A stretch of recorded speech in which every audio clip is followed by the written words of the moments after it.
Assalamualaikum warahmatullahi wabarakatuh. Perkenalkan, saya Lutfian Ubaidillah, SHMH, sebagai dosen Fakultas Hukum Universitas Muhammadiyah Jember, dan kebetulan saya di sini sebagai Kepala Laboratorium Fakultas Hukum Universitas Muhammadiyah Jember. Pada hari ini saya ingin menyampaikan terkait masalah Laboratorium Fakultas Hukum. Jadi di Fakultas Hukum Universitas Muhammadiyah Jember itu ada fasilitas lab Laboratorium Fakultas Hukum. Di mana Laboratorium Fakultas Hukum itu kalau ada di pandangan kita tidak sama dengan sebagaimana di lab fakultas lain. Karena mungkin ada pandangan bahwa lab fakultas hukum, laboratorium itu kan identik dengan mungkin alat mikroskop, contoh di IPA ataupun di MIPA ataupun di pertanian, itu kan terkesan lebih ke lab itu seperti sebuah laboratorium yang sifatnya forensik lah, seperti itu. Jadi banyak mikroskop ataupun benda-benda biologis yang lain. Namun konteks dalam Laboratorium Fakultas Hukum di sini adalah Laboratorium Fakultas Hukum itu menjadi sebuah fasilitas yang ada di Fakultas Hukum UNMU Jember, di mana lab tersebut merupakan tempat atau wadah bagi mahasiswa untuk lebih berkreativitas dalam menempuh kuliah. Tujuannya pula bahwa lab Fakultas Hukum di situ adalah untuk mengembangkan minat belajar terkait dari materi kuliah yang sifatnya praktek. Jadi kita memang tujuan kita memang untuk mencetak praktisi.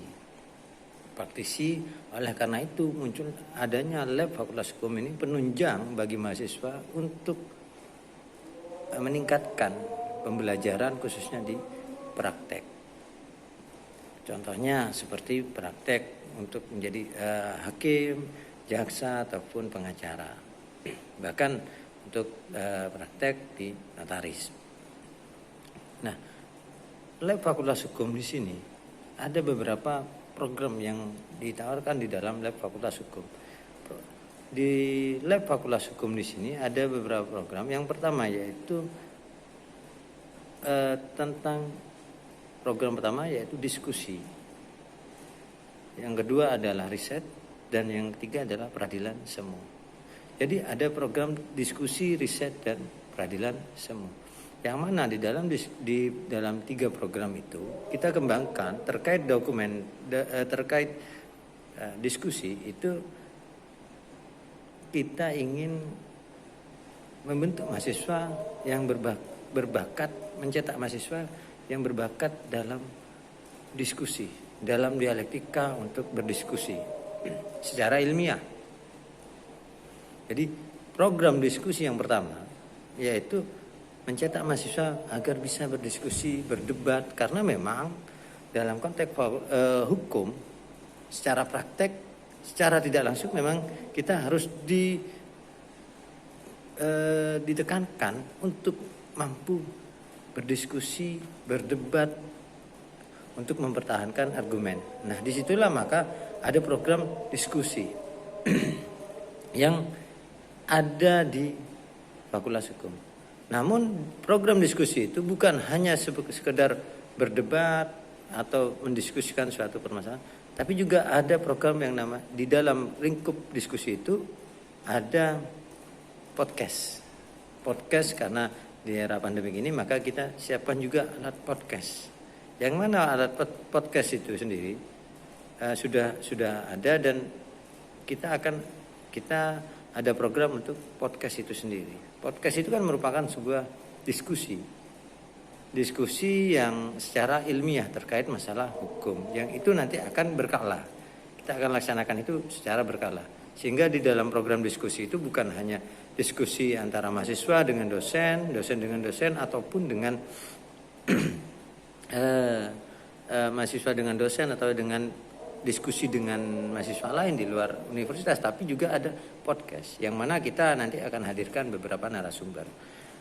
Selanjutnya program yang kedua yaitu riset. Riset di sini kita ingin membentuk sebuah mahasiswa yang mampu membuat sebuah penelitian, yang mana hasil penelitian itu nanti bisa diterbitkan dalam jurnal ataupun diikutkan dalam sebuah kompetisi ilmiah di universitas, tingkat universitas ataupun tingkat provinsi ataupun nasional untuk riset. Jadi di program riset itu mahasiswa dibentuk agar bisa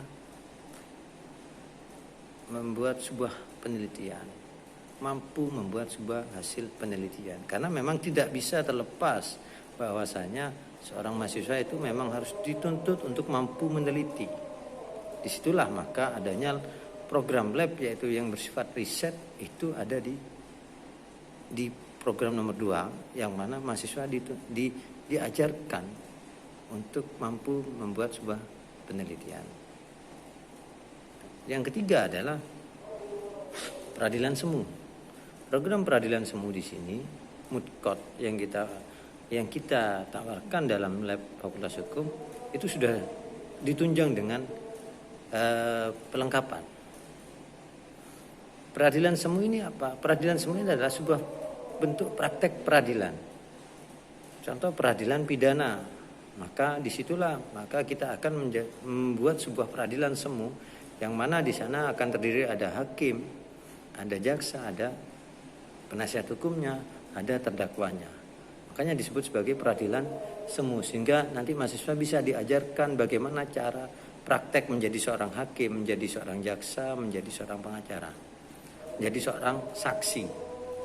Nah, karena itu nanti akan terjadi ketika nanti mahasiswa keluar dari fakultas, turun ke masyarakat, entah dia menjadi jaksa, hakim atau pengacara, penasihat hukum, maka dia sudah tidak kaget lagi bahwasanya karena hal secara praktek itu sudah diajarkan di Fakultas Hukum.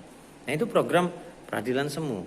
Di peradilan semu itu bukan hanya cara praktek, tapi juga terkait masalah program di mana mahasiswa itu nanti diajarkan bagaimana membuat surat menyurat. Contohnya dakwaan, tuntutan, pledoi, bahkan putusan di situ. Nah, konsep peradilan semu di sana,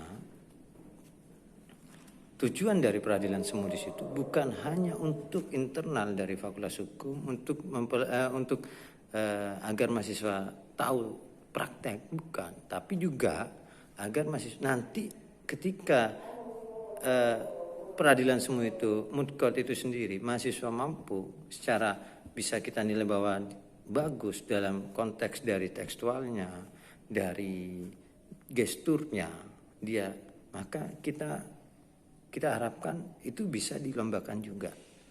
Sebagaimana yang dulu di Fakultas Hukum ada program peradilan semu yang itu berkala dan itu dilakukan lomba antar